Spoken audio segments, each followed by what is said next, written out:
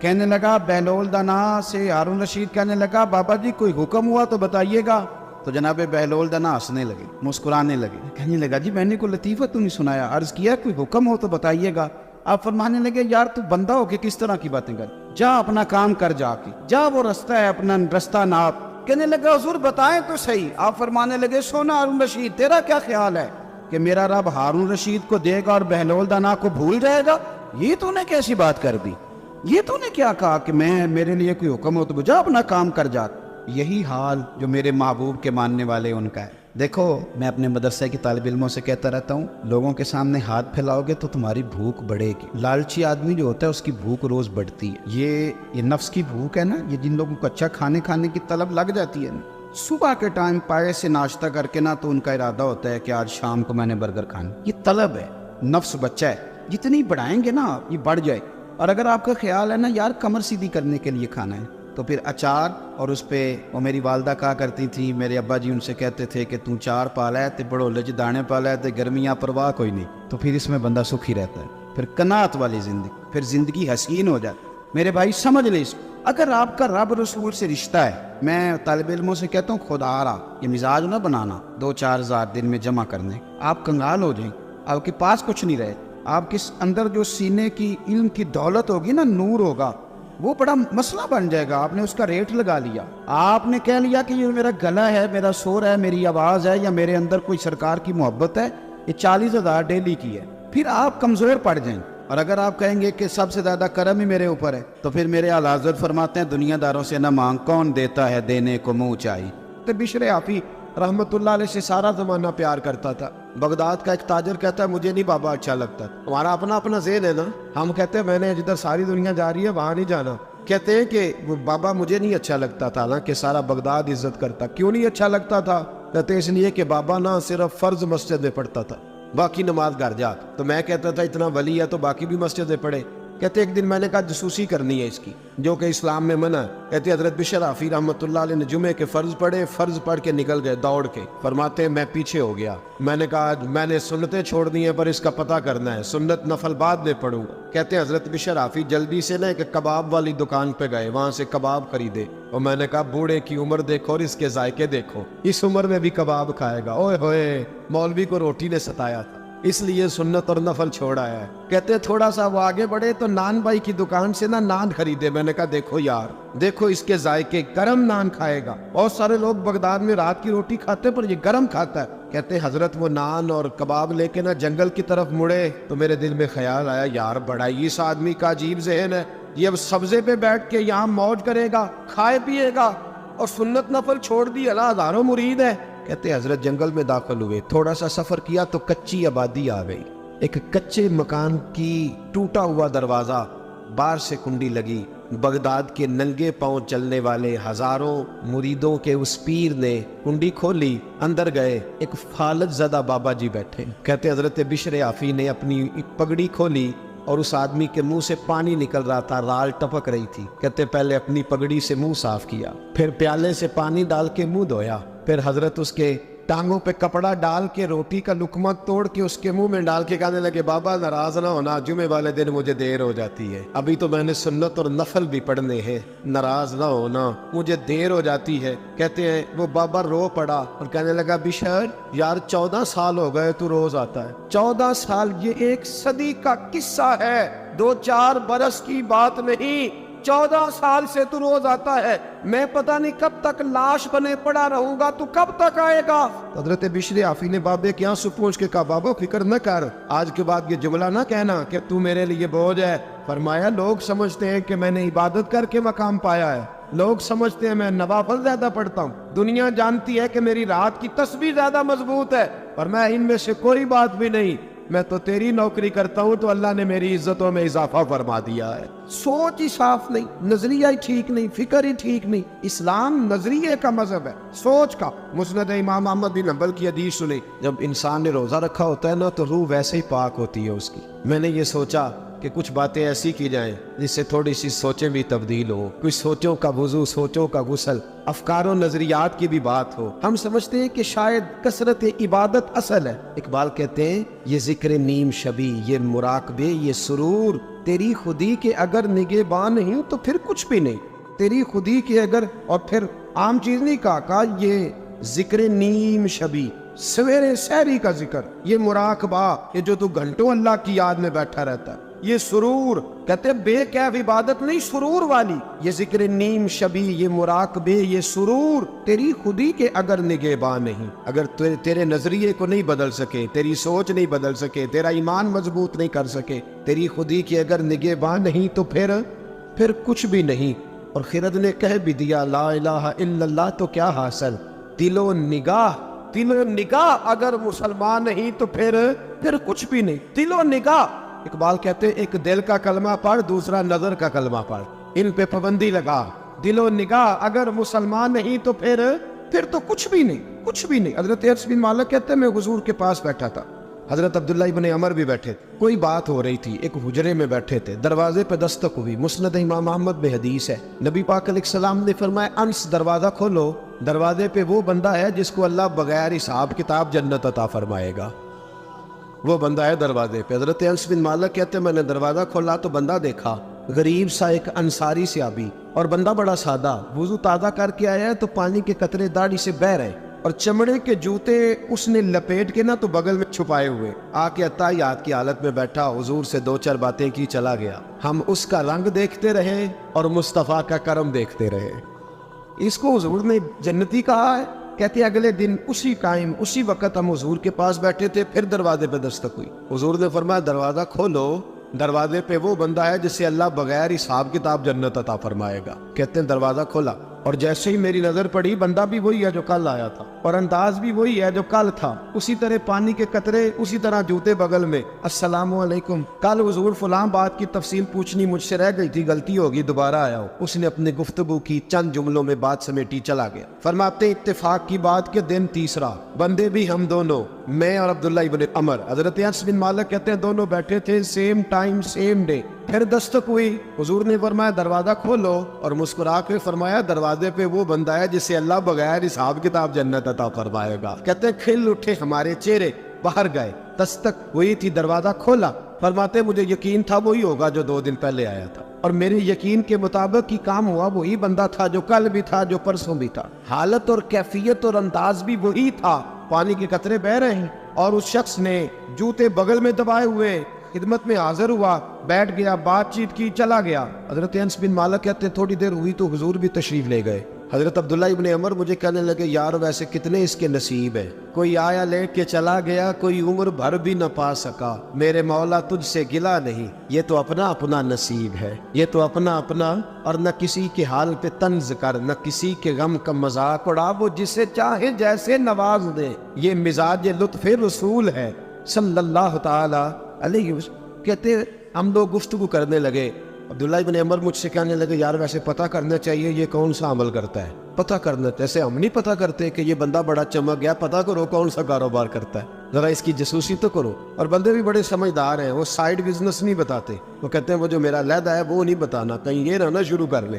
حالانکہ انسان کے پاس جو خوبی، جو اللہ نے اسے دولت دینی ہوتی ہے، وہ اپنا اپنا نصیب ہوتا ہے، وہ گھر میں بیٹھے بھی اللہ عطا کر دے۔ وہ کہتے ہیں کہ پتہ کرو کیا عمل کرتا ہے، تو حضرت عبداللہ ابن عمر کہتے ہیں میں اس کے پیچھے ہو گیا، اس سے سلام لی، تو میں نے کہا مجھے 2-3 دن کے لیے مہمان بنا لو گے؟ مان نہ مان، میں تیرا مہمان، 2-3 دن کے لیے مہمان بنا لو گے؟ تو کہتے ہیں مجھ سے کہنے لگا کوئی گھر میں جھگڑا ہو گیا ہے، کیونکہ پڑوس میں تو تمہارا قریب ہی تو تمہارا گھر ہے، میرے مہمان بننے کو کچھ جھگڑا ہے؟ تو میں نے کہا چلو ایسے ہی سمجھ لو، پر مجھے مہمان بنا لو۔ کہتے ہیں میں 3 دن اور 3 راتیں اس شخص کے ساتھ رہا، وہ کتنا صدقہ کرتا ہے میں نوٹ کرتا رہا، نماز کتنی پڑھتا ہے، اس کا کیا، میں چاہتا تھا کہ وہ عمل مجھے ملے جس کی برکت سے مصطفیٰ نے اسے 3 مرتبہ جنتی فرمایا ہے، تاکہ وہ کیفیات مجھے بھی ملے۔ حضرت عبداللہ ابن عمر کہتے ہیں کہ میں نے کوئی خاص چیز نہیں دیکھی، وہ عشاء پڑھتا تو فجر تک بستر پہ کروٹیں لیتا، اور میں الحمدللہ اٹھ کے تہجد بھی پڑھتا، نوافل بھی پڑھتا۔ کہتے ہیں وہ 1 سپارہ پڑھتا، میں 3 پڑھتا۔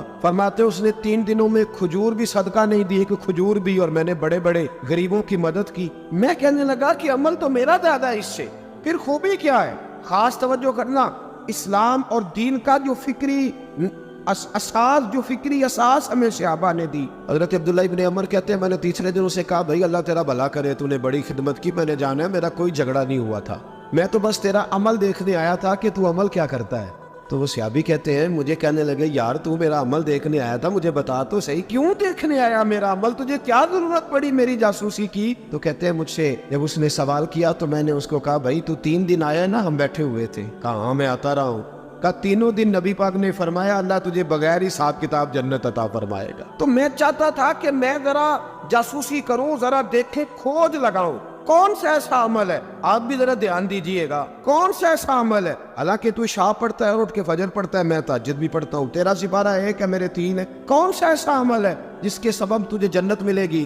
کہتے ہیں وہ صحابی کہنے لگے یار کوئی ایسا عمل نہیں، کوئی شے نہیں، میں اس قابل ہی نہیں. من دانم کے من دانم، جو میں ہوں مجھے پتا ہے. کہ پھر کوئی بات تو ہوگی، تیری مہربانی بتا دے، میں نے 3 دن 3 راتیں محنت کی ہے، بتا دے. کہتے ہیں وہ کہنے لگے اگر تجھے بتاؤں نا تو پھر سن، میں جب رات کو سوتا ہوں تو اپنے دل پہ نظر ڈالتا ہوں، اور سویرے جب اٹھتا ہوں تو پھر اپنے دل پہ نظر ڈالتا ہوں. موبائل پہ نہیں، کنجی پہ نہیں کہ چابیاں کدھر ہے، بٹوے پہ نہیں، میں رات کو سوتے ہوئے بھی اپنے دل پہ نظر ڈالتا ہوں، سویرے اٹھتے ہوئے بھی میں سب سے پہلے اپنے دل پہ نظر ڈالتا ہوں.